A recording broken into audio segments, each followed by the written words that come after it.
Ashley Kent, thank you for joining us. Thanks for having me. I've been trying to do more of a personal introduction with those that I already have a relationship with. For those of you that don't know, we worked with Ashley on the Excelsior side of things for a really long time, probably about 4 years in total. I've been with the company 5 years, and I think we've almost worked together the entire time that I've been there. Um, And so I was trying to think about something that I always appreciated about Ashley. And one of the things that popped into my head is how much you care, and how much I always related to you on that, how much you wanted to see Excelsior succeed. But I always related to you, on that regard. What, where does that come from for you?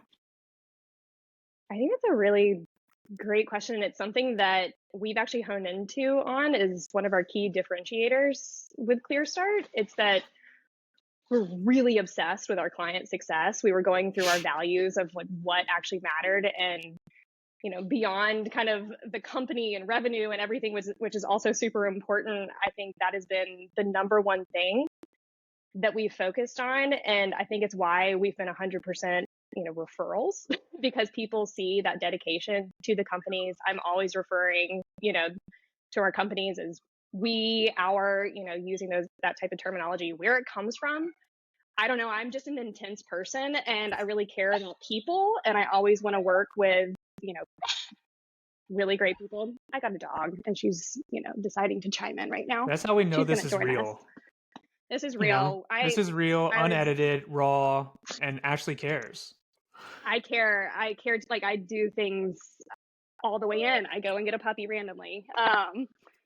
But I worked with a startup. I got in really, really early and, became obsessed with that company, became obsessed with the success of that, and really went to every single limit that I possibly could to try and make that successful. And I've just carried that into every single company that we work with and want to do whatever I can. So whether it's even in marketing or, with a lot of my companies, I'm making introductions to investors if they're raising capital, they're hiring a new salesperson and I know people in my network, I can send them to, I'm going to do that because I want to see these companies succeed. So long-winded answer, I think I'm just kind of intense personally, but I've actually hired a lot of people that work with us that are equally as intense and care deeply. And I think that really is what makes us stand out. And I think a lot of our clients would also agree with that too.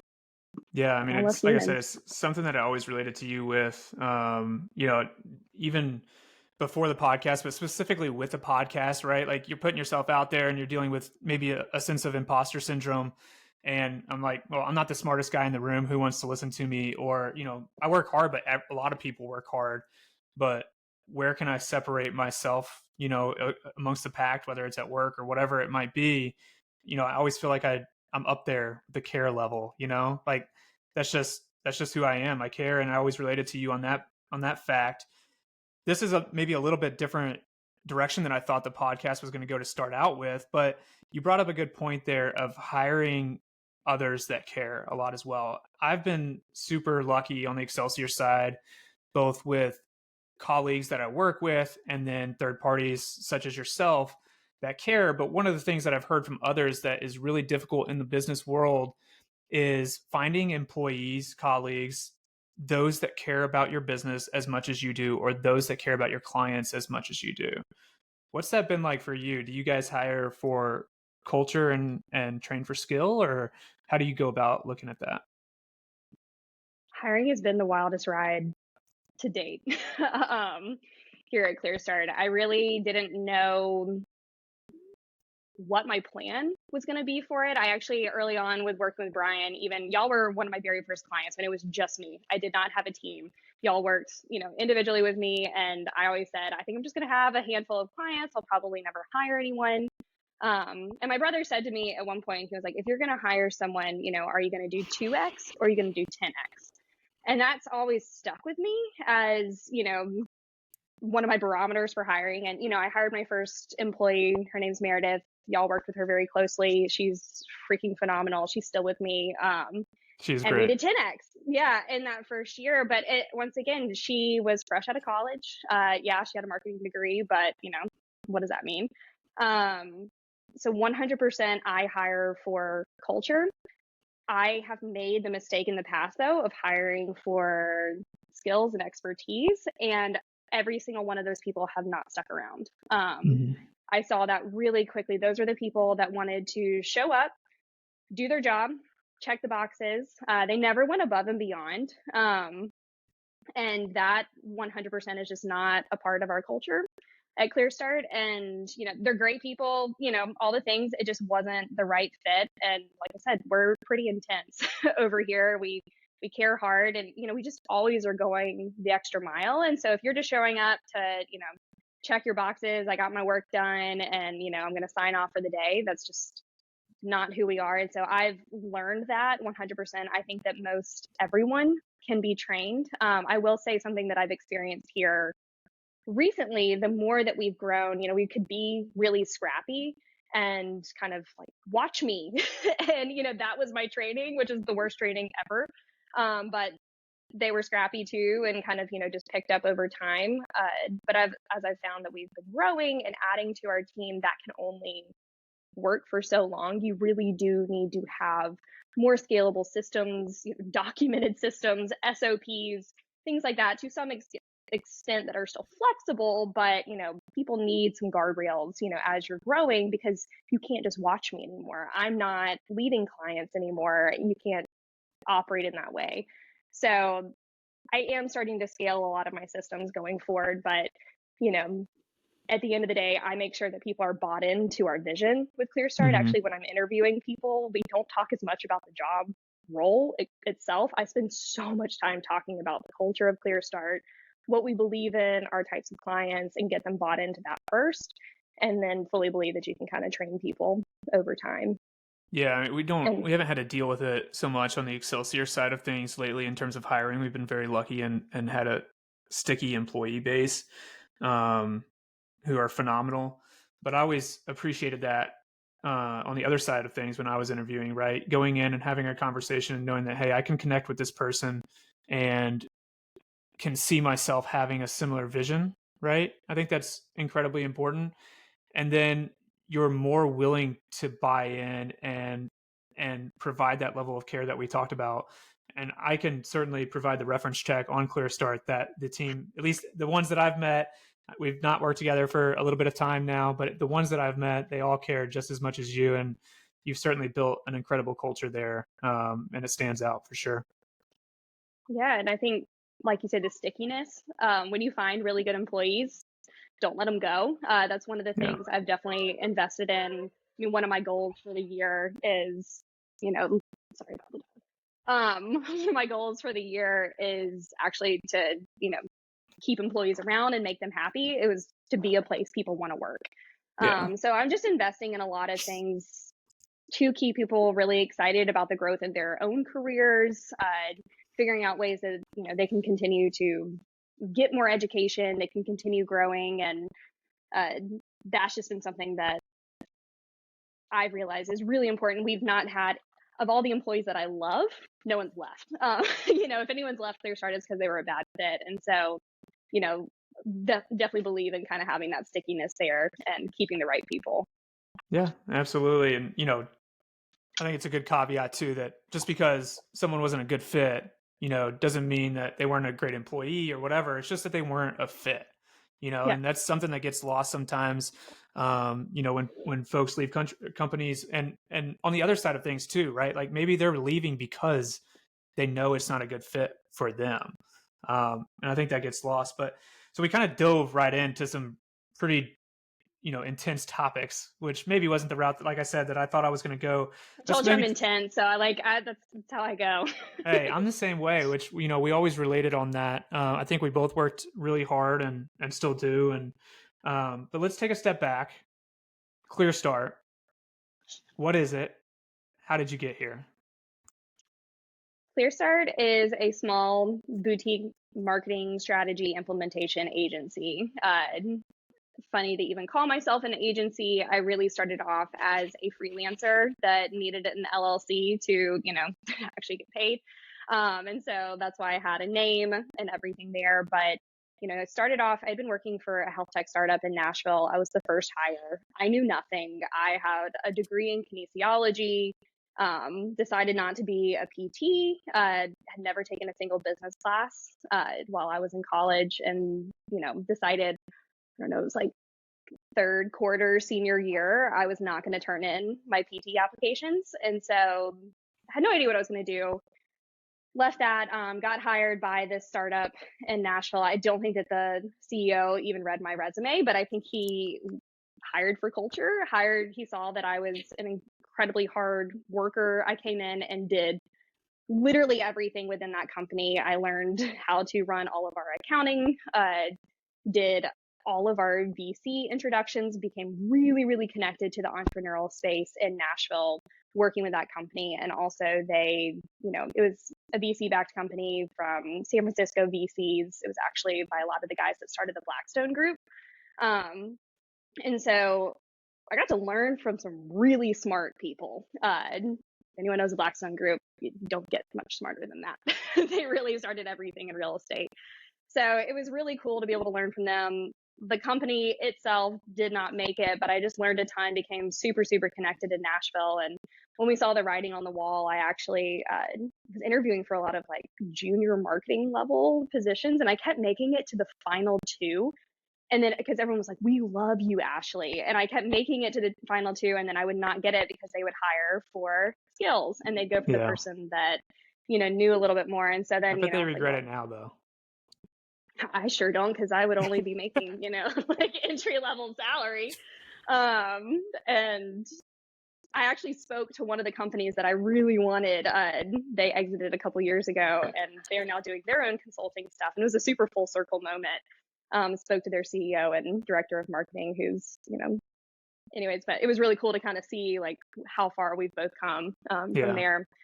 But ended up creating my own company because no one would hire me at the end of the day. That's really where it came down to. And I needed to make income. I knew I was connected, figured that had to hold some weight, and learned really early on with my company that retainers were the way I wanted to go. I did a couple projects, and as you noted, I care a lot. It was really weird to me to like help a company and then just say, "All right, bye, good luck."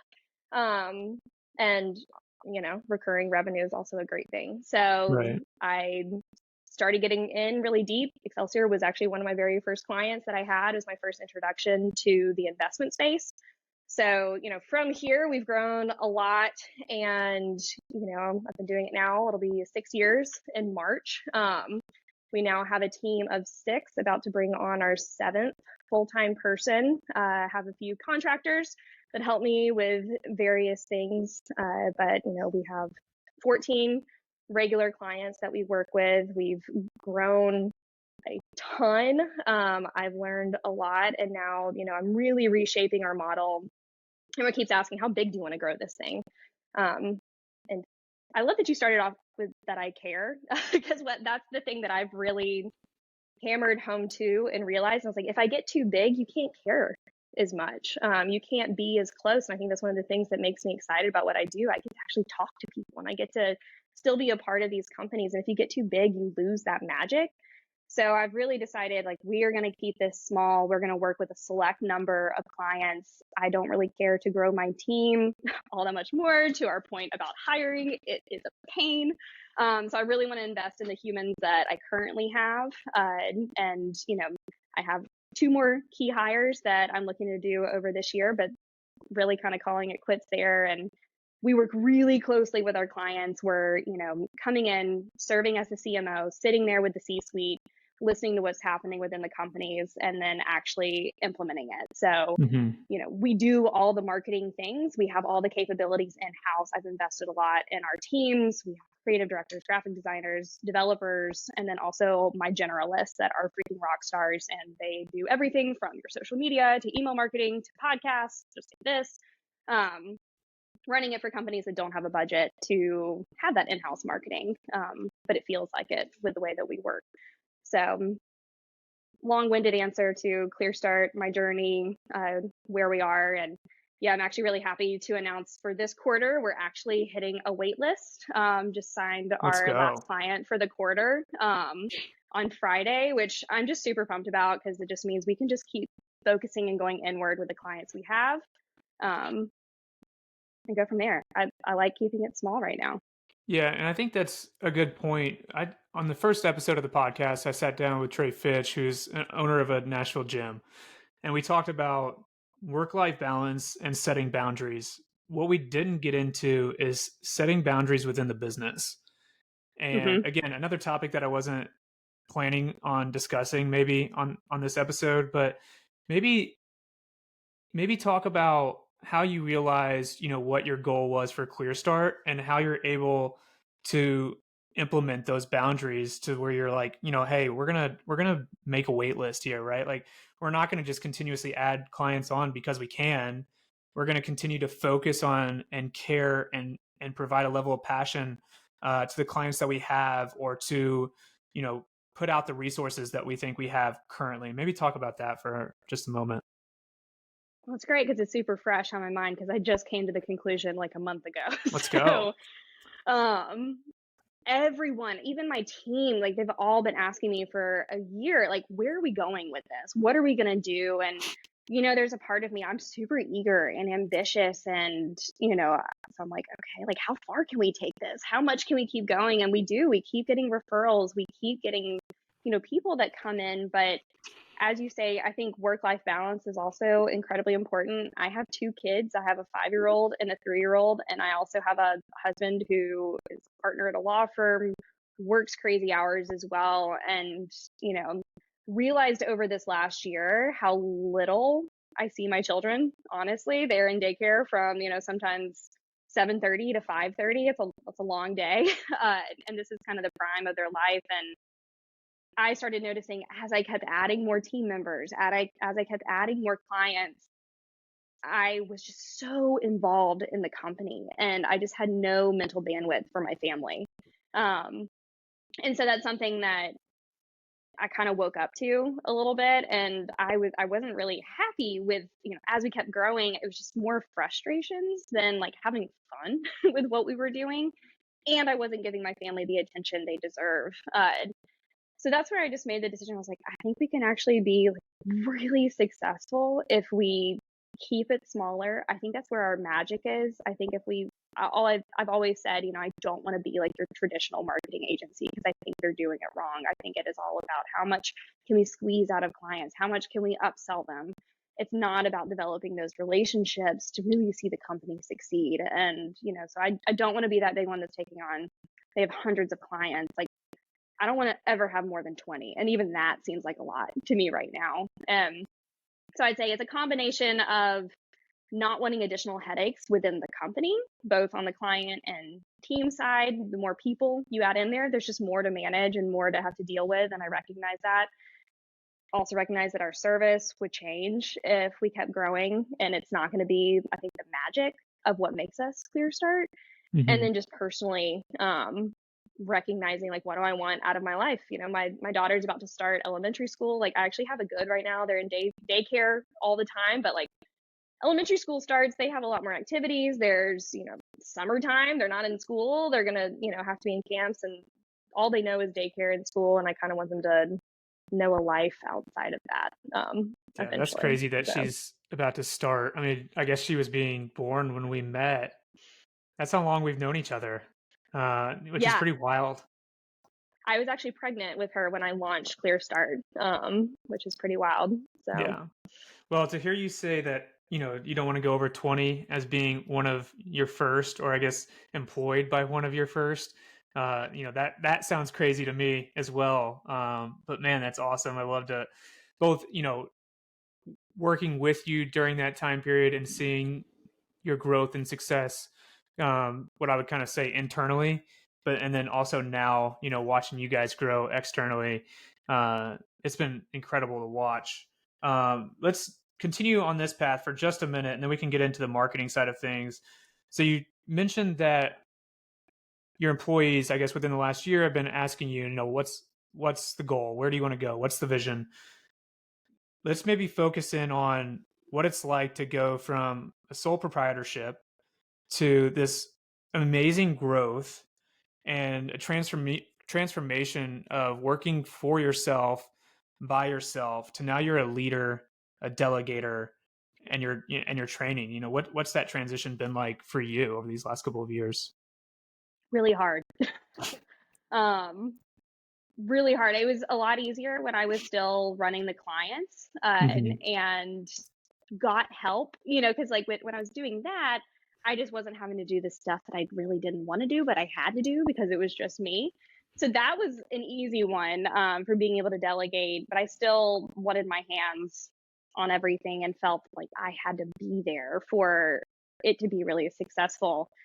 Um, as we've grown, I quickly realized I cannot be everywhere, as much as I want to be. And being the control freak that I am, that was really, really hard for me. And I think I even made it more challenging for my clients because I would kind of come in at these moments and they would be confused, who's leading me? Is it Ashley? And it would kind of like give them a taste of like, I'd come in and swoop in and cause a whole bunch of disruption because, I thought that everyone wanted me there. But really, it was just confusing, and they liked it when I was there, but then it would throw off the workflow of everything that was going on. So I realized that wasn't working. Um, and then, transition to now, I actually had a conversation with one of my newest team members who took over. I'm officially now off of all client accounts, which Wow. is phenomenal. Congrats, I As of guess. this Yeah, no, it was really hard for me. I mean, I really had my teeth in with some of these, and I just love them. Yeah. And I was kind of doing them out of necessity. When you own a company, you step in when things need to happen. But my team member told me that last week she was like, actually, they haven't even asked about you for the last couple meetings and asked if you're going to be here, and like that is music to my ears because that just means that we've built up our team in a way that you don't have to always have Ashley in there for the magic to happen and for everything to keep operating. And so it's taken me a while to force myself to back out, to allow my team to give them the space to run and to be really successful. I realized when I was like kept coming in there, it didn't give them that autonomy to really own Right. the client because they're like, well, when's Ashley going to come in here? Who's really running things? So I really kind of stepped back. But then I say even like mentally, something that's been hard for me is this level of guilt. You're still working, but it looks really different. So Yeah. like I'm not maybe doing the marketing work for our clients, but there's been this massive shift where like I am now carrying the load of, paying these people and running a business and all of the things that come behind the scenes there of bringing in the clients, keeping the clients happy, making sure that we're always having plenty of money in the bank account so that we're hitting payroll. These are people's lives here that I'm responsible for now. And that alone, it took me a while to be okay with the fact that like I'm not busy with a bunch of little tasks, but there's this new kind of load that's on my brain now, that also carries a ton of weight. And I recognize the weight of that. And, I'm starting to become okay with like actually having a little bit more time and like a little bit more, space and breath. But, at the same time, I'm also really happy to step in and help where needed. Literally last week, I jumped right back into it. My team was just slammed with a ton of stuff, and we had some massive presentations. We had a messaging and brand presentation, and then also a new strategy deck for a client. And like, I had the time, which was great because I'm not in clients anymore. And so I jumped in and did that, took that off of their plate because I could. And it was massive help. And so I'm not above, stepping in where I need to, but I now actually have a little bit more space to be able to do that, which is really great. And I'm allowing myself to be okay with, not being a part of the day to day and just having my days look different, I guess, took me a Yeah. while to become okay I with. mean, it's amazing, you when you're starting out, and this is also, my experience of none of this hits for you, correct me, but you start out, you're a small team, you're in the nitty gritty. It's easier to communicate across fewer people. You have a vision, you're working on it, but you're just like knocking things out, right? You're just going more task, based. And then you start growing or you experience this growth and you're trying to do both, right? You're trying to like provide vision and leadership and a higher level view, but you're also still trying to do the tasks. And it gets really complicated to do both. You can do one of them and you feel confident about doing one of them, but it becomes really difficult to do both of them at the same time. And I think it's because it's like a switch on and off of your brain, right? And then you hit a certain point, which what I'm hearing is you're at now, where you've trained up the team, you've gotten yourself out of the more minutia, you're focusing on vision, you're focusing on leadership, you're focusing on the back end stuff that maybe you just couldn't really dive into for a period of time. And it sounds like you're thriving in it. It sounds like you enjoy it. I always wondered if I would enjoy it because I do love kind of marketing strategy and working with clients. But I do. I love being a leader and I love being someone that people want to follow and, are inspired by. And this is like a weird comparison, but, I'm also a fitness instructor. Like I like helping people and kind of moving things along. And I think that kind of shows that kind of leadership style that I've always just taken on. And so it's, to your point, when you're kind of doing both things, the tasks are the easy things. It's the stuff you know how to do. Being a leader and setting vision and setting, organizational structure. Like no one knows how to do that. I haven't done it yet. And so I would kind of avoid that and push that off and be like, oh, it's comfortable over here. And I would jump back into the client day-to-day work. And that's when I think I was causing more problems than, good at that point. And, so now that I can fully allow myself to be over here and recognize too, this is where my team wants me to be. I thought I was being helpful over here, but really they're like, we need someone to follow. We need someone to provide this structure because actually we're doing all this other stuff for you. Like, let us do that for you. And you guide it over here. And yes, it's been great. It's been like you said, a challenging transition, but it's one that I think now that I've fully allowed myself to accept, it's become a lot better and it, just looks different and doesn't mean it's better or worse. It's just different and I do enjoy it. And I'm glad to be where I am now. That's awesome. I certainly resonate with it. So we've talked about a broad, different set of topics. Let's dive into the marketing here because I think it's important. You and I had a lot of conversations years ago. I mean, I listened to the podcast with you and Brian that you recorded a few years back. It's funny to look back. We didn't have a website when you joined and started helping us out. The communication was a struggle. We learned together and via you, which is incredible to look back and just see the growth. Why startups for you? What is it about startups that really resonates with your personality or the vision of Clearstart? What is it about the startup world that really gets you going?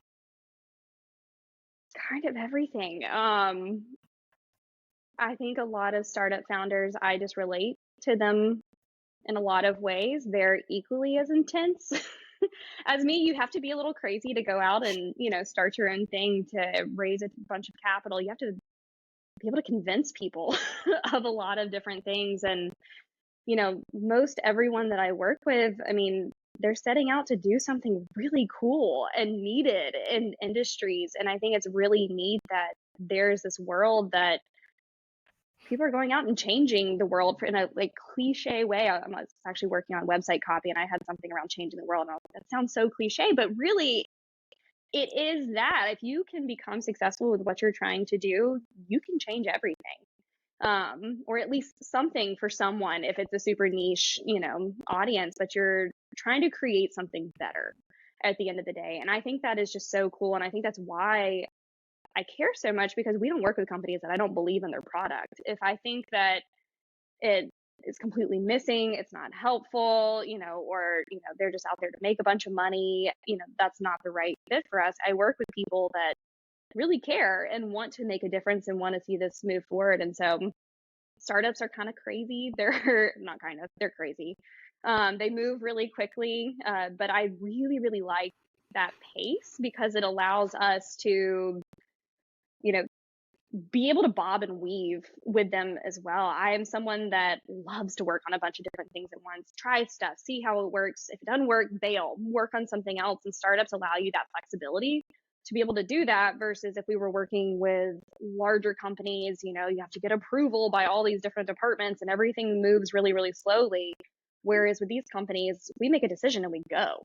And doesn't work, we bob and weave and we move on to something else. And I love being able to have that level of flexibility. I think it's something that's just important to, with my personality and what fuels me. So startups, they're super fun. They're great. And you can create really, really cool networks of really smart people. A lot of the founders that I've worked with, it's just really cool to see how my network has grown from them. A lot of them have actually been this maybe like second time founder. They've, run a company before, exited, this is now their next venture. And so I've learned a ton from these founders too. And I think that's they've helped me with my own company. And I'll, talk through various things when I talk about team hiring, whatever it may be. We can kind of help each other, which is really neat. And, I just don't think that I would ever get to work with the CEO of companies at this level if we were working with larger companies. I'd be working with some sort of internal marketing someone that I may or may not agree with on how they run things. And I wouldn't have the autonomy that we need to just push things through and I think actually make a difference. I'd be lying if I said there wasn't like a selfish aspect to the podcast, right? Like I am creating an opportunity to sit down with really successful people and experts in their field and just pick their brains. And you get to do that on a regular basis. It's really cool.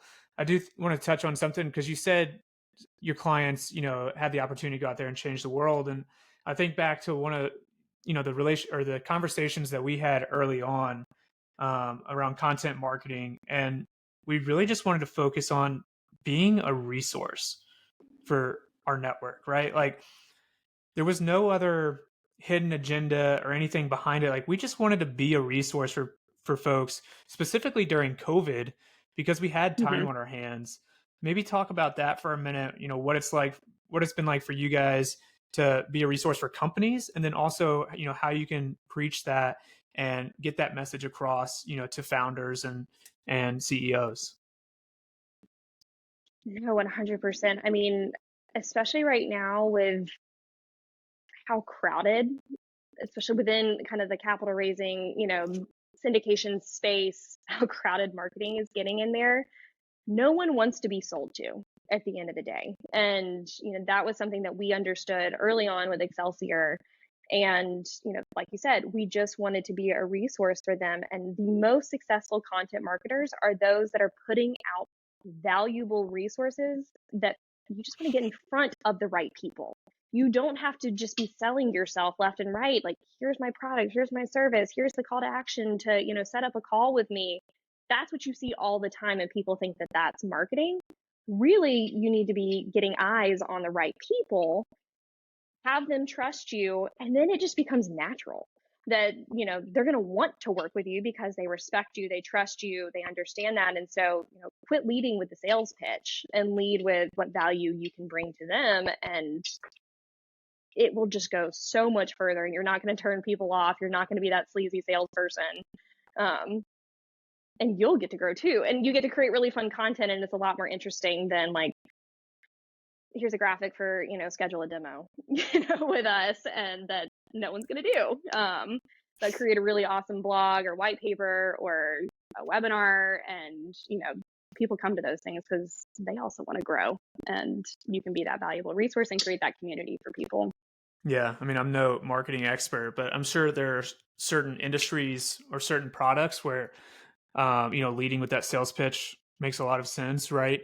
But in our world, Brian used to always say the best time to sell someone is when you don't have anything to sell.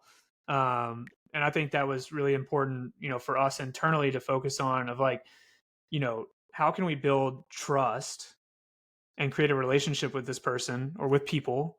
And if it comes back to our benefit, great. And if it doesn't, great. We still built a relationship. We still have, someone that we can lean on, and they can lean on us for other things outside of the business world. And, at the end of the day, we all just want to live like fulfilled lives. If you're focusing on that, then it's, the good is going to come back to you. I believe in karma in that way, that if you're trying to provide value, if you're trying to be a resource, then it's going to it's going to come back to you in ways that you couldn't even imagine. And especially within B2B, which is pretty much all that we do, it's all relationship driven. From the end of the day, if you're raising capital from accredited investors, or you're selling a B2B SaaS platform in value-based healthcare, which we have a lot of healthcare companies being out in Nashville.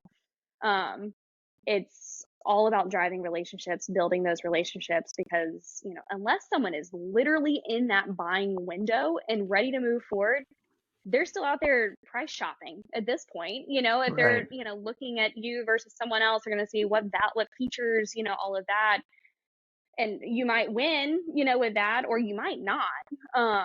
And so if you can create that relationship much sooner when they do finally get into that buying window, it's just such an easier sell. And you may not be the most competitive price around, but they're going to want to work with you because of all the other value that you bring to the table beyond just feature set or whatever it may be, services you provide, everything there. So I'm a full believer in relationships, building relationships, creating that, because I have literally never marketed Clearstart once. This is my first year that I'm actually going to be trying to get stuff out there, but not even from the purpose of like really growing Clearstart. It's to grow my network and to grow the relationships that I have there. And I want to provide more value to people. I think I have a lot of really interesting things to share with people, and I want to leverage my platform as best as possible to help people move forward. Yeah, and I think that's a good segue into the next topic, in that you've never had to market yourself, right? Because you've built trust, you've built these relationships, and everything's kind of become word of mouth, which is amazing, right? That's like the dream. But how difficult is it to focus on what you preach within your own business, right? So the example that I gave you when we were, talking before the podcast, before we hit record, was like a gym owner who loves health and fitness, but then all of a sudden he is running a gym, or she is running a gym, and it becomes really difficult for them to focus on their own personal health, even though that's what created the passion in them. Or, a human resources recruiting firm that recruits for other companies, but then it becomes really difficult for them to recruit themselves and focus on their own internal human resources. You've not had to focus to that extent on the marketing to date. What's it been like in terms of trying to make sure that you're practicing what you preach on the marketing side of things? The cobbler's shoes is real. And definitely, we've experienced that. And, because I have been so lucky that we've been 100% referral based, I just really have neglected that side of things. But I've also seen that as we've been growing, I want to instill credibility and trust in who we are. I even had an employee say, like, when you had listed a job, I went to Clearstart's LinkedIn and there was nothing on there. And I was like, is this even a real company? Is this a scam? Like, so even from an HR perspective, like, there was just nothing out there. And so I do believe in practicing what you preach. If we're telling people that they need to be investing in this, and I'm convincing founders to give up some, give up some precious money, like early in their company, because I fully believe that marketing is really important. I'm now finally doing the same thing. And, one of the things I've had on my list is a rebrand that actually, showcases who we are, really communicates the value of, what we provide. We've grown so much, we've changed so much over the years. And I want to be sure that we're, clearly communicating that. It's been something in our Asana that just like keeps getting pushed down under client tasks. And this is going to sound insane, but I actually ended up finally hiring another brand agency to do it for us. I was like, I need to be treated like a client. I'm overthinking this, and I will continue to deprioritize this over our client work every single day, and it'll never get done. So I'm actually working with a studio out of Nashville called Wizardly, and they've been really wonderful. They've dealt with, I think the pressure has to be really high because I clearly do this for a living. And so, and I'm also a control freak. And so they've been really kind and gracious with all of my feedback, all of the directions. But it's been so wonderful to be able to kind of just allow other professionals who are phenomenal at this as well, look at your company from an external perspective. So I'm literally doing what we do for companies. So I'm kind of practicing what we preach because I'm now paying for it myself. And it's been phenomenal to be able to do that. And I'm going to have a new website, everything coming, new brand coming here. That's one of my goals for Q1 to get that live. And yeah, actually, I'm going to be starting to implement, regular content showcasing, I heard this from someone. They're like, if you don't have anything going out on LinkedIn or your social channels, it means you're not in business. We're clearly in business. We're clearly operating. And, I want that to come across as well. And once again, I want to provide, like, we're really smart and we have incredible people on our team that know a lot. And I think there's a lot of value that we can provide to people, not just in the work that we're doing for our clients every day. And I think we can still help people, even those that aren't paying, for our services. Let's see how far our reach can go to maybe this article, change something for a company that is struggling and doesn't have the budget to pay someone like us to come in and do it for them. But this changed everything for them. Would love to be able to be that resource for someone. Yeah, and that's amazing. That's incredible. An incredible point, I think, is that even when your role maybe progresses to more visionary, strategic leader, you're still in the nitty gritty every day, and it can be very difficult to see the forest for the trees. And you can bring in an outside perspective. I think that's incredible. I admire you for doing that. I think that's awesome. So just wanted to start with that. But we've talked about a lot of intangibles, and I think I could talk about this stuff all day. I've always been passionate about these types of topics, but let's dive into the nitty gritty, finish it out with the marketing side of things. What are you seeing? What trends? What's working? What's not? What are we looking at these days? Quality over quantity. I think that's one of the things that we have been focusing in on just internally as a company. We went through a phase where we were just churning a bunch of content out, and it sucked, honestly. Like, not sucked, it was fine.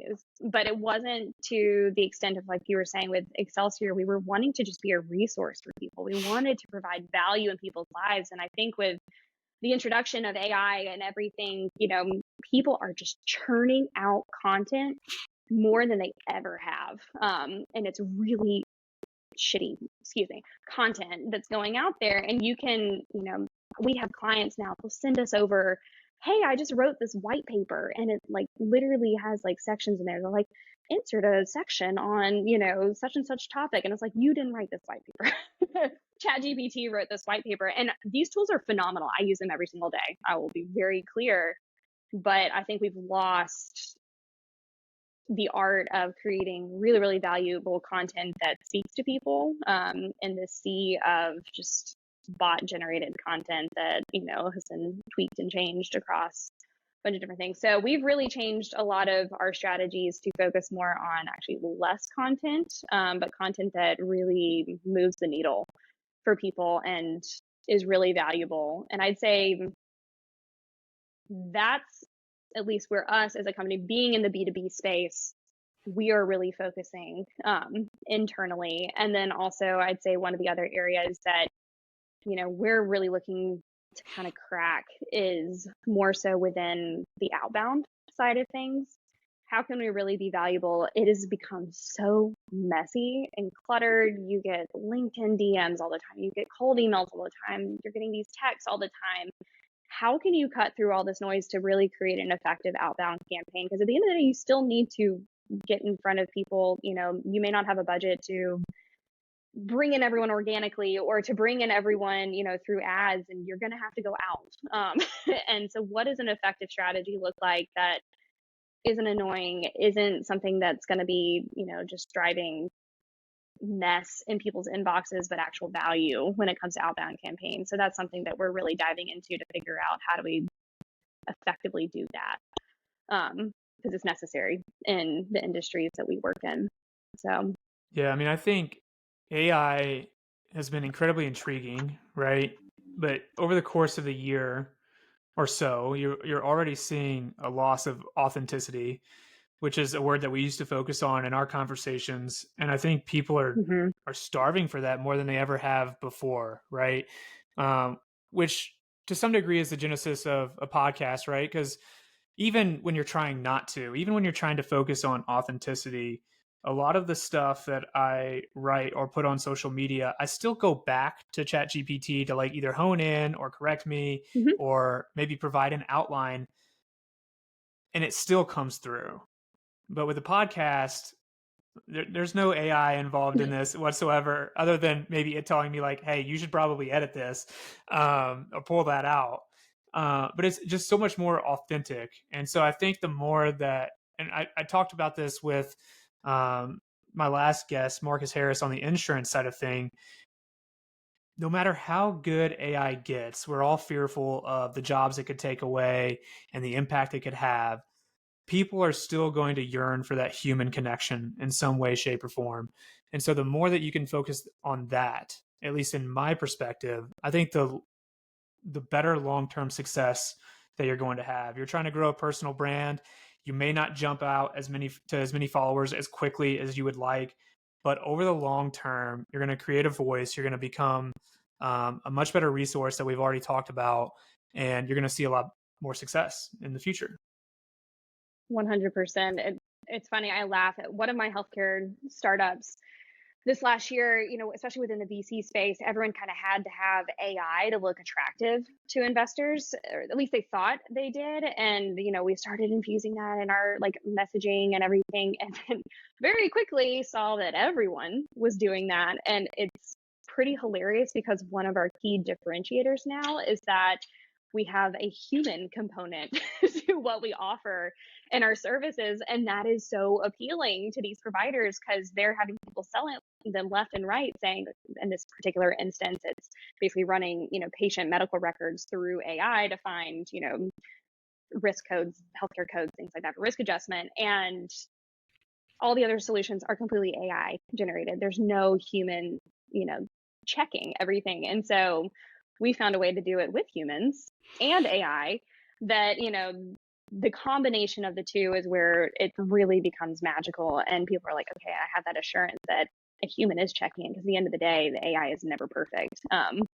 You can't do what a human can do and use that logic. And so I just laugh because, now having a human element is actually the attractive thing and the Yeah. differentiator these days versus everything is AI. People are now looking at that almost as a negative in some ways. Like you say, I think people are just craving real human interactions again, which I'm happy about because I've never gotten away from that, and I don't think I ever will, just because I love humans and I love that engagement. Yeah, one of the podcasts that I listen to always stresses that for every trend there is a counter trend. And so, they were talking a few months back about you could track the success of a public company in terms of their stock price with how often they mentioned AI in their earnings calls. And so it makes me wonder if, a year or so from now or at some point in the future, there's going to be a variation of the word human that is correlated to that as well, right? The more human that a company, more times a company mentions human, is that going to help their stock price? Is that going to be the counter trend? I don't know. It'll be something to watch. But it's certainly true that people are starving for human connection, and COVID had an impact on that. And I just don't think it's going away. So here we are. But Ashley, what a great podcast. The longest one we've recorded yet, which is saying something. We could keep 'Cause chatting too. we could So we could literally chat all day, but I can guarantee you that I have you on again. So we're gonna go ahead and cut it there. But thank you for the time. Thank you for your authenticity, and thank you for how much you care.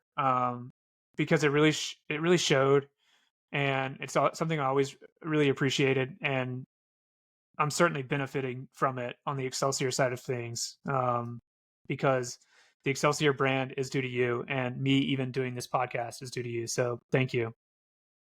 no, I truly never thought I would see the day of you doing a podcast. It was like pulling teeth to get you on anything, but you're a natural, and Neither, this was phenomenal. And I'm very proud of you to see how far you've come, and just really so happy to even had a small piece in y'all's success. So thank you well, for having me.